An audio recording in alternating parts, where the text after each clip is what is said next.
So I just got back from seeing Evil Dead Rise. And boy, oh boy, we're going to break down the difference between Evil Dead Rise and 2013 Evil Dead and which one was realistically better. So I think it makes a lot of sense to do this because the simple fact that this movie was fun, but it definitely has its flaws. So without further ado, let's get right into it. So the plot for 2013, Mia, a drug addict, it is determined to kick the habit. To that end, she asks her brother, David, his girlfriend, Natalie, and their friend, Olivia and Eric, to accompany her to their family's remote forest cabin to help her through withdrawal. Eric finds a mysterious book of the dead at the cabin and reads aloud from it, awakening an ancient demon. All hell breaks loose when the malevolent entity possesses Mia. 2023. A reunion between two estranged sisters gets cut short by the rise of flesh-possessing demons, thrusting them into a primal battle for survival as they face the most nightmarish version of family imaginable. So essentially, I have some of my notes on the screen, obviously, because the difference between 2013 and 2023 was 2013, I at least remember some of the characters' names, versus in 2023, once again, I've seen it one time, but the characters weren't memorable. So essentially, in the new one, there's Ellie, who's the mom, Beth, who's the sister, Cassie, Morgan, and Gabrielle, who is the brother, and the two sisters. Then at the beginning of the film, we find out that essentially this film is a prequel or one day earlier with Jake, Jessica, and Teresa, and essentially Jessica is the possessed victim who ends up killing off her boyfriend and her best friend. Well, at the end of the film of the 2023 one, you find out that it's leading into Jessica and how she became possessed. It's just a loop. So at least in 2013, I didn't have to deal with this prequel stuff. You know, obviously with 2013, it's more eerie, it's more horrifying, where I was actually at the edge of my seat with a pillow in my mouth, biting my fingernails. You know, in 2023, it was more of a gore fest. Well, no, I take it back. 2013 was more gory. 2023 was fun. It was a popcorn kind of film. It was decent. It wasn't horrifying.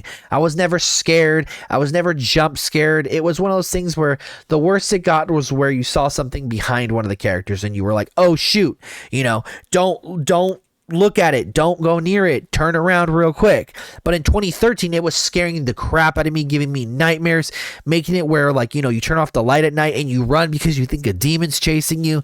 That's the difference. Now, as for the book obviously had different possessions or whatnot in these films. In 2013, it was more of trying to bring back this monstrous demon, aka Satan, aka I don't know, like big creatures. In 2023, it was trying to form a human centipede of family members.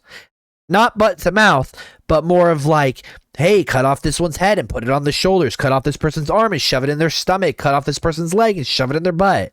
Like, weird. As the settings take place, the whole apartment versus cabin makes a big difference. The cabin was more eerie, where they were using more doors, they were going outside as well in the forest and whatnot, and really running, giving us that Raimi-esque camera shots and angles and the darkness. Now, in 2023 or Rise, you were stuck in an apartment for the most part. Yeah, they went in the hall a little bit and then they went to the parking structure, but it was very much focused inside the apartment room. Very small apartment room, realistically revolved around the kitchen, the bedroom, and the front door.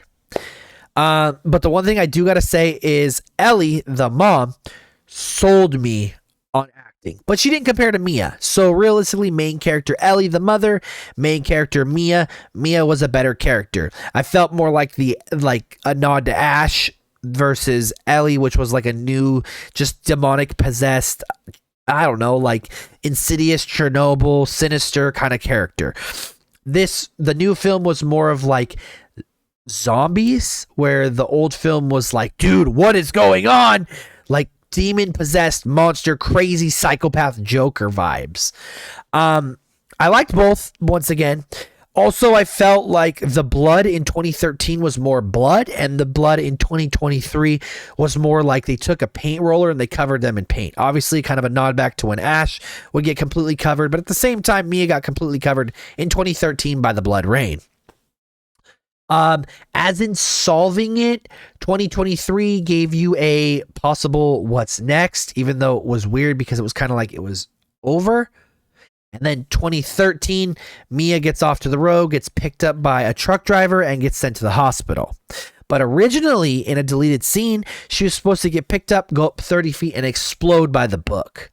So, I don't know. I mean, they're both good, but 2013 just blows 2023 out of the water, if I'm being real. It's a total different breed of film.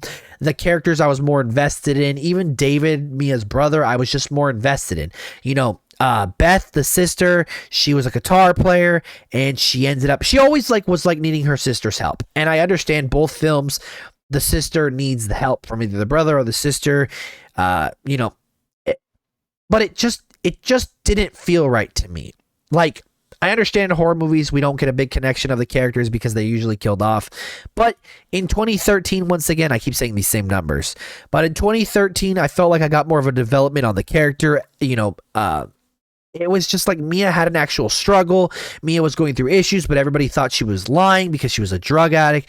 Versus Ellie, everybody was just like, it was just weird. It was very I would definitely say it was faster paced, but I would definitely say that the death scenes, the action scenes were less gory, were less excruciating. They didn't have that pain factor. Can we get some toast? A scooper on Twitter went on to say there's a cheese grater scene. It was lame. It was like if you got a scrape falling off a skateboard. 2013, there was a scene where they all had to fight David's girlfriend, cut off her arms. She took a box cutter, got stabbed. They were shooting her with staples. Brutal. They both had chainsaw scenes at the end, which was amazing. I loved. The chainsaw kill is always cool, always a nod back to Ash, always probably made Bruce Campbell really happy and whatnot. But once again, chainsaw scene in the new one, it was like just a KO to the head versus chainsaw scene in the old one. Mia takes the chainsaw and jabs it into Satan and rips them up and stuff. And it's like, I felt like in 2013 there was a wrap up. It was good. It was conclusion. 2023, I was like, oh, it's over, but now we're going into what we saw at the beginning. Unsolved mystery, but solved mystery. So you kind of knew everybody was going to be dead. And I felt like for Mia, they had a wrap up. For Cassie and Beth, there was no wrap up. It was just like she was pregnant, she got away, has the little girl. It's like she should have adopted her. It should have told us that she lost the baby during the battle when the sister grabbed her in the stomach. It should have gave us a little bit more depth in the character.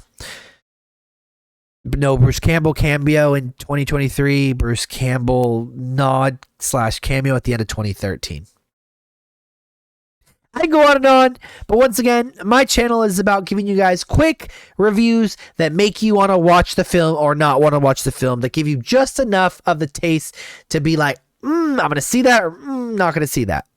My name is Barreda. If you saw the film, what was your favorite part? If you didn't see the film yet, when are you going to see it? And obviously, this is a spoiler review. Hope y'all enjoy this, and I'll catch y'all in the next one.